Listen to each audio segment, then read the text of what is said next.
Bonsoir à toutes et à tous, je suis ravi de vous retrouver en ce dimanche 20 juillet. Soyez les bienvenus sur Monaco Info. Voici les titres qui seront développés. Émotion, c'est le mot qui est ressorti des célébrations des 20 ans de règne du prince Albert II, le souverain qui a fait un discours poignant et qui a rappelé l'importance de la force de l'union. Dans ce journal, nous reviendrons sur cet événement pour savoir comment s'est passée cette soirée pour vous. Le lycée Albert Ier va se refaire une beauté, notamment en termes de mobilier. En attendant, 600 chaises et 300 tables de cet établissement ont été léguées à l'association monégasque Les Amis du Liban. Nous recevrons la directrice du Théâtre des Muses, qui est actuellement au Festival d'Avignon, pour y jouer 3 pièces différentes. Nous vous présenterons l'exposition de la Villa Saubert, qui a le mérite de piquer la curiosité et qui est consacrée au cactus. Et enfin, votre Focus Info aujourd'hui vous emmènera dans l'univers de la plongée sous-marine avec l'École Bleue de Pierre Frolin. Vous l'avez vécu en direct sur Monaco Info. Hier soir, les Monégasques étaient conviés sur la place du Palais pour célébrer les 20 ans de règne du prince Albert II. Une soirée de communion et, comme je l'ai dit dans les titres, riche en émotions. Sarah Nkari et Alexandra Marangoni étaient parmi la foule. Regardez. 6000 Monégasques ont répondu présents ce samedi 19 juillet, réunis sur la place du Palais, aménagée pour l'occasion, et la plupart vêtus aux couleurs de la principauté. Ils n'auraient manqué cette soirée historique pour rien au monde. J'ai une grande attache émotionnelle, presque familiale avec tout ce qui se passe à Monaco et spécifiquement avec la famille princière qui a toujours pris soin de nous. Donc oui, c'est très important d'être là et apporter notre soutien au souverain. Je suis très content, vraiment. C'était un grand jour pour moi, de bonheur. Et j'ai hâte de voir le prince parler, de l'entendre. Voilà. Les festivités ont débuté au son de l'orchestre des carabiniers du prince et par la projection d'un clip vidéo. En 8 minutes, ce film a permis de retracer les temps forts du règne du souverain avec des images parfois inédites de ses rencontres diplomatiques à ses expéditions dans les régions polaires en passant par les instants les plus émouvants de sa vie personnelle. Un peu après 19 h, la porte d'honneur s'est ouverte et le prince, ainsi que sa famille presque au complet, a fait son apparition. Dans son discours, succédant à celui du maire Georges Marsan, le souverain a notamment exprimé sa profonde gratitude au peuple monégasque. Ces années ont été heureuses car elles ont encore resserré les liens si forts que nous partageons et que nous partageons déjà depuis très longtemps. C'est d'abord cela que je veux célébrer, que nous voulons célébrer aujourd'hui avec vous. La force de ce qui nous unit chaque jour et nous permet d'être ce que nous sommes, une communauté qui est finalement, vous le savez, une grande famille. Tout ce que je fais chaque jour, que ce soit ici, à Monaco ou dans des enceintes internationales, dans la solitude de mon bureau ou sur des mers lointaines, je le fais pour vous. Il a également témoigné sa reconnaissance à son épouse, la princesse Charlène, et à leurs enfants, le prince héréditaire Jacques et la princesse Gabriella. Une séquence particulièrement touchante. Il y a la famille de sang, bien sûr, mon épouse, la princesse Charlène, mes enfants, Jacques et Gabriella, que je remercie tous les jours pour leur amour et leur soutien. Une émotion sincère, partagée et ressentie par l'ensemble des invités. On a été émus comme Monseigneur aussi, donc totalement... Voilà, tous émus, tous de joie. Et le plus important, c'est qu'on se retrouve tous et qu'on passe un bon moment tous ensemble. C'était un très bon moment. Et en plus, quand la princesse s'est approchée avec les enfants et se sont serrés dans les bras, je pense que ça, c'est un moment inoubliable. Ça fait vraiment chaud au cœur. À la suite de sa prise de parole, le prince est descendu de l'estrade pour un long bain de foule au plus près de la population, tandis que les buffets ont été ouverts. Poignées de main et même embrassades, il s'agit d'un véritable moment de communion. Et que serait un anniversaire sans gâteau? Cette gigantesque pièce montée de macarons rouges et blancs a été dévoilée en point d'orgue de l'événement. Une surprise pour les Monégasques réalisée par les chefs de l'hôtel Fairmont. Un dessert approuvé d'un geste par le prince et que les Monégasques ont eux aussi validé dès la première bouchée. Délicieux et magnifique surtout. Il y avait beaucoup de desserts, c'était bien à manger, c'était bon.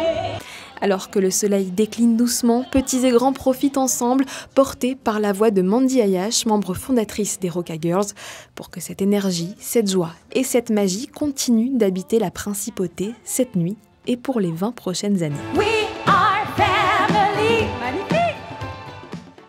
Mais avant cela, il y a le jubilé des 25 ans.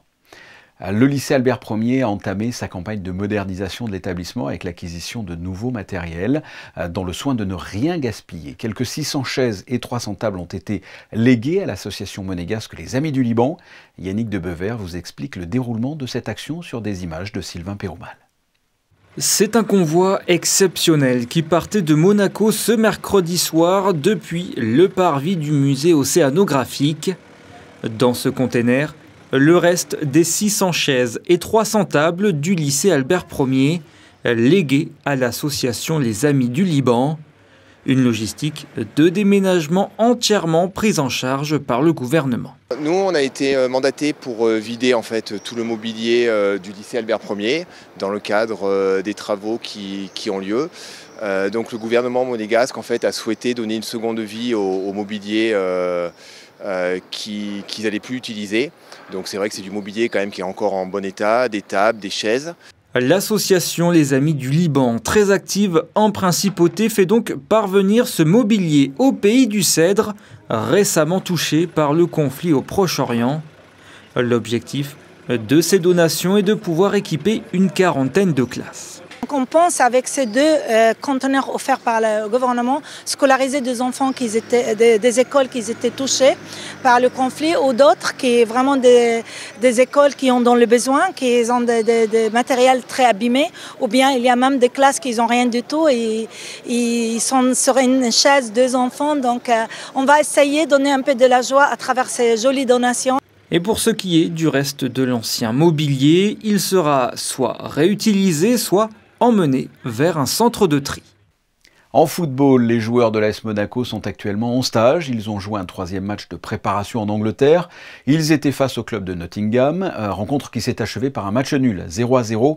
Il reste encore 2 matchs de préparation face à une équipe de 2e division allemande le 26 juillet à 15 h et l'Ajax d'Amsterdam le 3 août à 14 h. Monaco débutera le championnat de Ligue 1 à domicile le 16 août face au Havre. C'est une course peu connue mais déjà emblématique. Le premier championnat du monde de bateaux 100% électriques, le E1 Series, l'équivalent de la Formule 1, était de retour pour une 2e édition au Yacht Club. Pendant 2 jours, 9 duos de pilotes se sont affrontés sur les eaux monégasques à bord de leur Racebird, des engins qui volent au-dessus de l'eau. Un sport hors du commun et parfois même dangereux. Lors des qualifications vendredi, le Français Tom Chiap en a fait les frais avec une spectaculaire collision qui a fait le tour des réseaux sociaux. Rodi Basso, le cofondateur et directeur de la E1, est revenu sur cette édition et cet accident au micro de Théo Schumer. Every boat has 2 pilots, a male and a female pilot. It is a one-seater, so they alternate themselves in the different sessions, and then we combine the performance in order to understand which one is the fastest team of the race weekend. Of course, the owners are talentful people, responding to the name of LeBron James, Marc Anthony, Didier, Gabriel, Drogba, Rafa Nadal, LeBron James. I mean, we have big names, and I've only mentioned a few. The pilots this year are more and more used to the boat. They learn so much about the track layout, the rules, and all the sporting aspects, and so they are more aggressive. The competition is becoming more and more interesting to watch, and they're also very close to each other. So there was an accident because the Team Brazil tried to not to be overtaken by 2 boats, and in the maneuvering, and I have to see honestly the data, and I need to watch the video with more care, and my team is also working on it, but we need to understand how much this was avoidable, or if actually there was a wave that pushed the boat on the right side. But the most important thing is the pilots are good, so there was no issue to the pilots, so to the safety. The boats are less good, so we had to replace 1 boat with a spare boat. What happened yesterday was really racing. En bref, le centre hospitalier Princesse Grace vient de recevoir la certification avec la mention haute qualité de soins, avec la note maximale de 100%, certification décernée par l'HAS, la Haute Autorité de Santé Française. Il s'agit du plus haut niveau de notation décernée, une note donc de 100% suite à un audit qui s'est déroulé en mars dernier. 132 critères évalués répartis en 3 chapitres, le patient, les équipes de soins et l'établissement. Le CHPG se classe parmi les meilleurs établissements publics et privés français.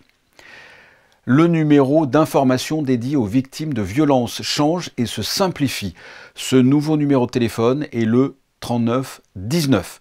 Ce numéro entièrement gratuit dirigera les appels passés depuis la principauté vers l'association d'aide aux victimes d'infractions pénales, association habilitée à donner toute l'information nécessaire aux victimes. Pour rappel, ce numéro permet de disposer en toute discrétion de renseignements, quels que soient les domaines de violence concernés, viol et violences sexuelles, violences perpétrées au sein de la famille, harcèlement sexuel, violences en milieu professionnel et autres. Je rappelle le numéro, le 3919, et en cas d'urgence, les numéros à contacter restent le 17 ou le 112. Culture, le Théâtre des Muses s'exporte. La directrice de ce petit théâtre si atypique situé à l'entrée de Monaco est actuellement au Festival d'Avignon, festival qui célèbre sa 79e édition du 5 au 26 juillet. Elle n'y est pas allée toute seule et entre plusieurs représentations, elle est avec nous. Antea Sonio, bonsoir. Bonsoir. Vous êtes actuellement à la Mecque du théâtre et des arts vivants, le Festival d'Avignon, et vous avez une belle actualité avec plusieurs pièces que vous proposez ou que vous jouez. Oui, tout à fait. Alors là, c'est un florilège et je suis très fière parce que nous représentons véritablement l'actualité et la vie du Théâtre des Muses de Monaco dans ce festival international. Alors donc avec tout d'abord deux pièces que je joue, que j'ai jouées au Théâtre des Muses. Donc Sacha Guitry intime. L'histoire de cette secrétaire qui est restée 32 ans auprès de Sacha Guitry, qui a été sa collaboratrice principale. Et puis aussi le grand succès Victor Hugo, Mon amour, qu'on a joué plus de 850 représentations et que je reprends avec un nouveau comédien émérite, Yanis Baraban. Certainement, on rejouera cette année au Théâtre des Muses.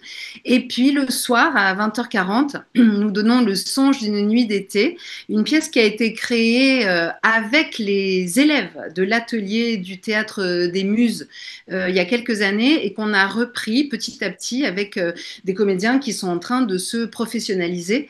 Et c'est donc leur première expérience professionnelle dans le grand bain. Ils jouent tous les soirs, au même titre que toutes les troupes du monde entier qui viennent dans ce festival. Ce sont des enfants, ce sont des jeunes, ils sont combien ? Alors, ils sont 8 et on va dire que les âges vont de 17 à 27 ans.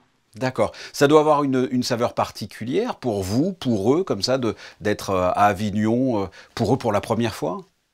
C'est une grâce extraordinaire en fait, aussi pour moi de revivre ce moment de la jeunesse où tout à coup on est dans cette découverte extraordinaire de ce monde merveilleux qu'est le Festival d'Avignon, c'est-à-dire c'est un endroit où du matin au soir, on vit sur la planète théâtre.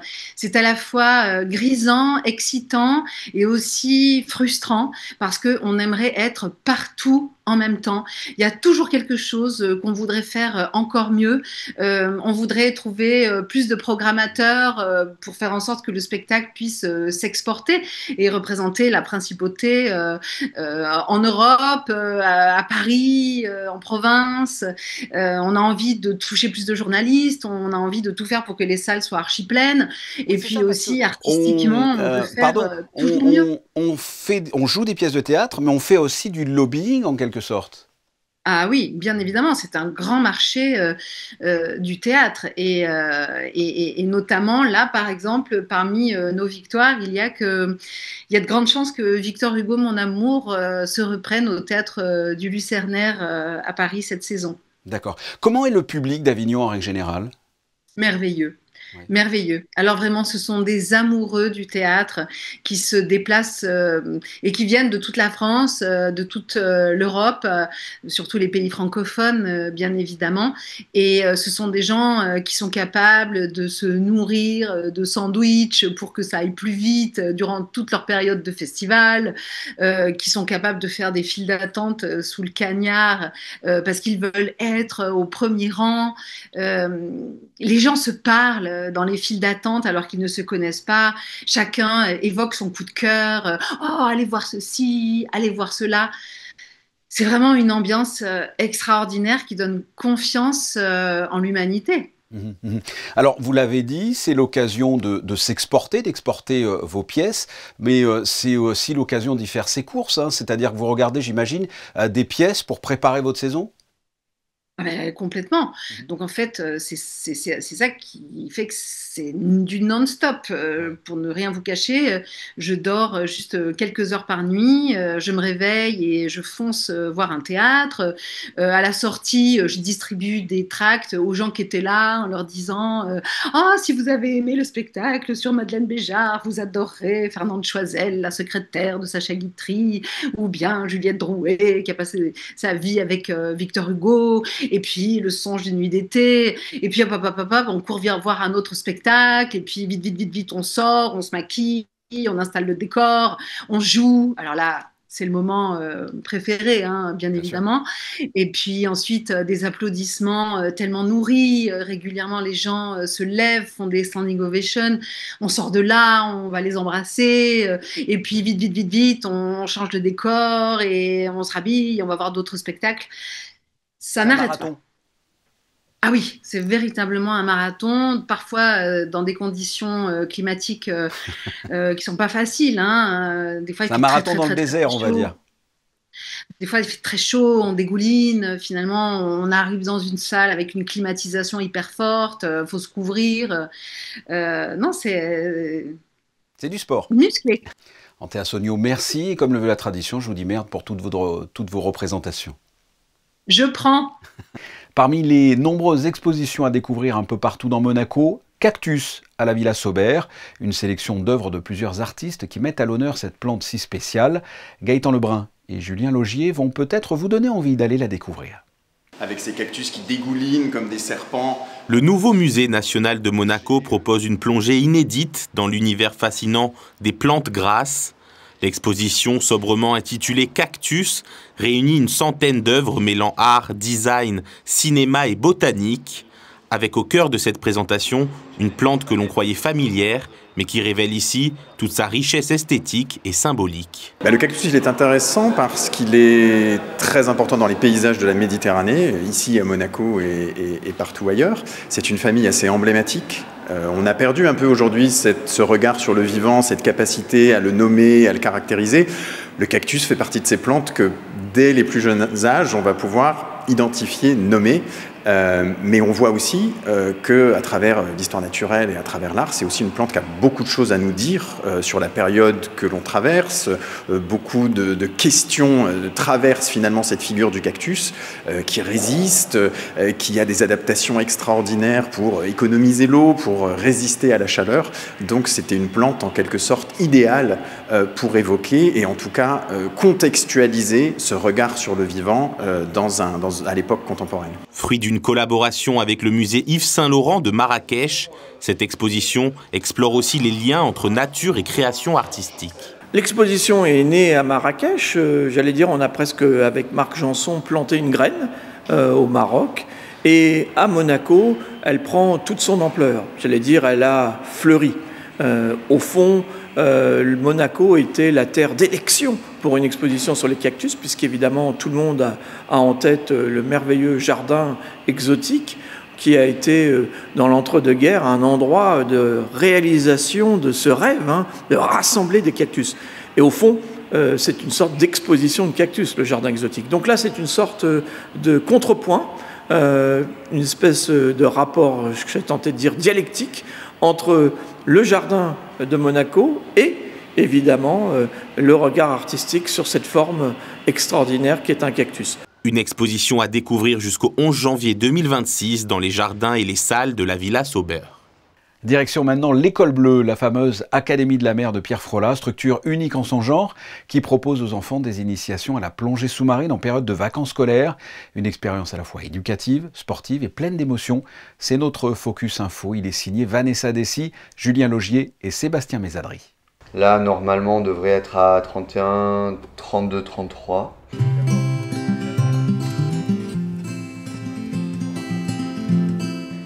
C'est une école pas comme les autres. L'École Bleue initie les enfants à la plongée sous-marine dès le plus jeune âge. Créée par Pierre Frolat, recordman d'apnée et passionné de transmission. Qui veut? D'accord, je peux en prendre que 12 aujourd'hui. Les gars, il reste 30 secondes de téléphone, après c'est fini. Elle propose une pédagogie unique. Ici, les enfants y découvrent les bases de la plongée, la randonnée palmée et bien plus encore. On apprend la sensibilisation à la faune et à la flore océanique et méditerranéenne, savoir reconnaître des poissons, des algues, des anémones et ainsi de suite. On apprend le sauvetage aquatique avec la branche du centre de sauvetage aquatique et de plongée de Monaco. On apprend le matelotage, savoir faire des nœuds. Et puis on apprend aussi un peu à piloter de temps en temps. On apprend à se mettre en sécurité dans l'eau. Et puis bien évidemment, on apprend à vivre en communauté avec des valeurs qui sont toujours les mêmes, hein, la fraternité, l'engagement, le partage, l'honneur, le courage. Apprendre à faire des choix ensemble, à se respecter, à partager. La plongée commence souvent bien avant la mise à l'eau. Certains enfants arrivent avec la peur du grand bleu. Chaque étape est pensée pour rassurer, écouter, encourager. Grâce à une approche douce et progressive, les appréhensions fondent et la confiance émerge. Capitaine Baba! Vive Capitaine Baba! Qui en est-nous? On est les pirates! J'entends pas qui en est-nous? On est les pirates! J'entends pas qui en est-nous? On part du principe très simple que c'est tout à fait naturel, puisqu'on n'a peur que d'une seule chose, c'est l'inconnu. Donc tout notre travail, c'est de leur faire rencontrer des choses. Il faut qu'on transforme l'inconnu en connu. À partir du moment où on a l'habitude de faire quelque chose, c'est quelque chose qu'on va apprendre à maîtriser. Et à force de le rencontrer, on va carrément se familiariser à sa présence.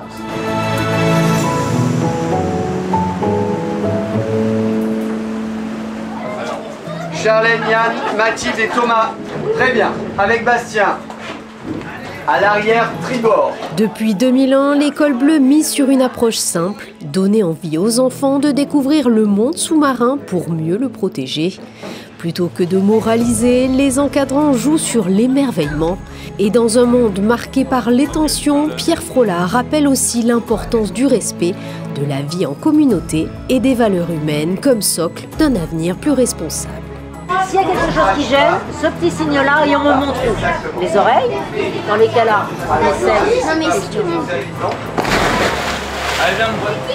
Plutôt que de sensibiliser les enfants à la protection de l'environnement, on va plutôt leur donner goût à aller à la rencontre du monde vivant. Et je pense que à une période actuelle où l'actualité est quand même assez noire, il y a beaucoup d'incivilité, beaucoup de guerres, beaucoup de difficultés humaines. Recentrer avec les enfants la nécessité justement du respect humain, de la vie en communauté, c'est quelque chose qui va qui va résonner. Ce sera peut-être très certainement beaucoup plus simple pour protéger la nature par la suite.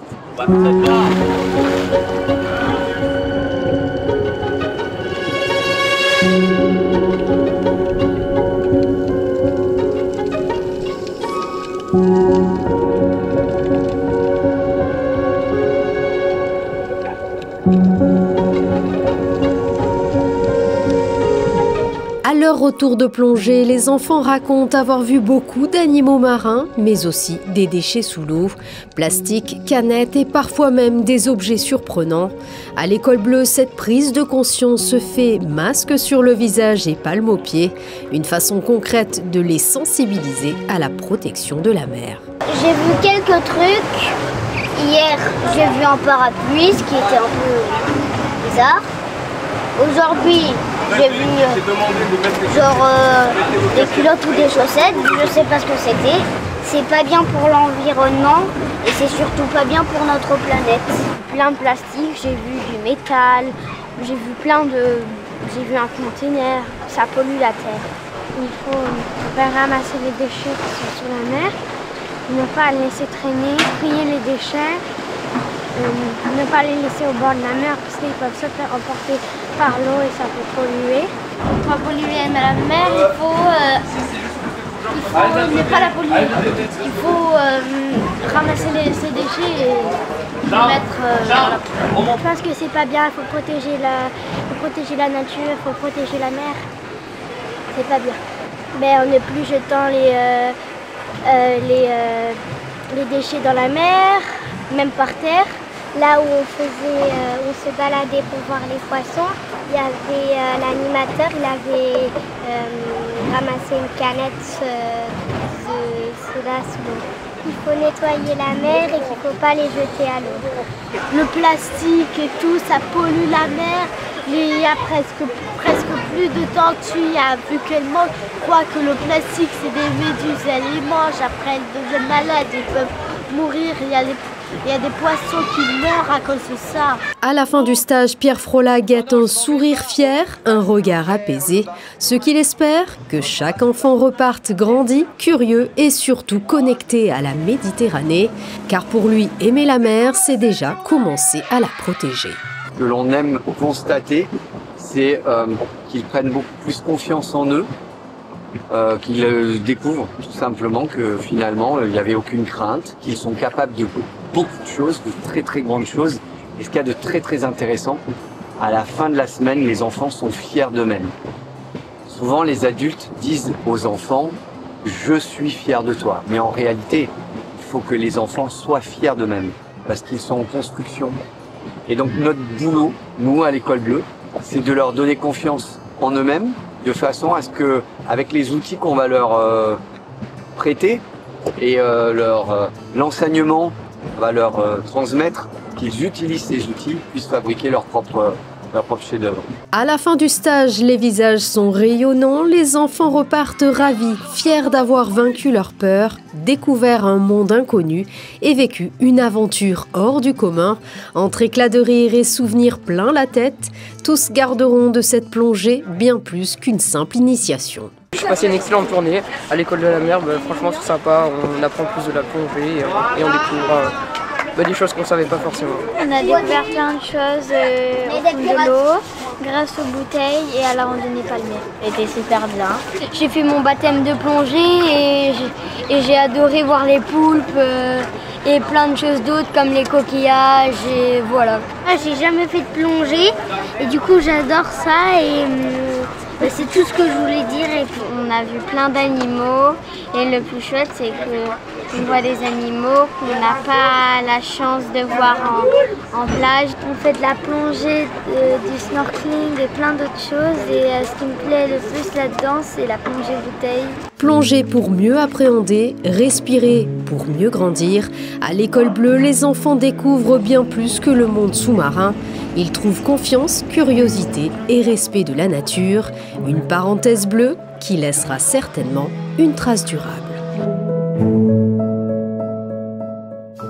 Les photos du jour. Nous revenons évidemment sur l'événement de la semaine, le 20e anniversaire d'avènement du souverain, où l'émotion était bel et bien présente et qui a sur la place du palais soudé la famille monégasque. Ce sont des clichés de Manuel Vitali et Stéphane Dana. Juste après, la météo de Sarah Nkari. Ce journal est terminé. Vous retrouverez lundi 19h Christophe Paco à la présentation. Je vous souhaite de passer une excellente soirée sur Monaco Info. À très bientôt. Au revoir.